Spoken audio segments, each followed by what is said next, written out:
ದೆಹಲಿಯಲ್ಲಿ ಅಕ್ರಮ ಎಲ್ಪಿಜಿ ದಂಧೆ ಭೇದಿಸಿದ ಪೊಲೀಸರು. ಸಂಗಮ ವಿಹಾರ್ನಲ್ಲಿ 183 ಸಿಲಿಂಡರ್ಗಳು ವಶ, 4 ಬಂಧನ.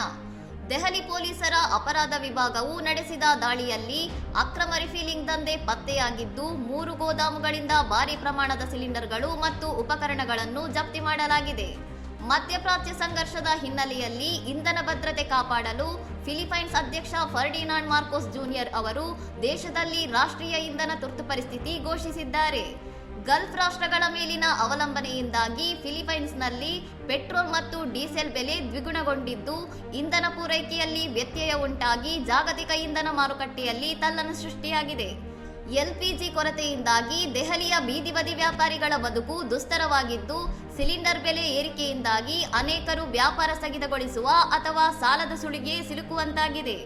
ಕಾಳಸಂತೆಯಲ್ಲಿ ಒಂದು ಸಣ್ಣ ಸಿಲಿಂಡರ್ಗೆ 4,000 ರೂಪಾಯಿಯವರೆಗೆ ಬೆಲೆ ತೆರಬೇಕಾದ ಪರಿಸ್ಥಿತಿ ನಿರ್ಮಾಣವಾಗಿದೆ.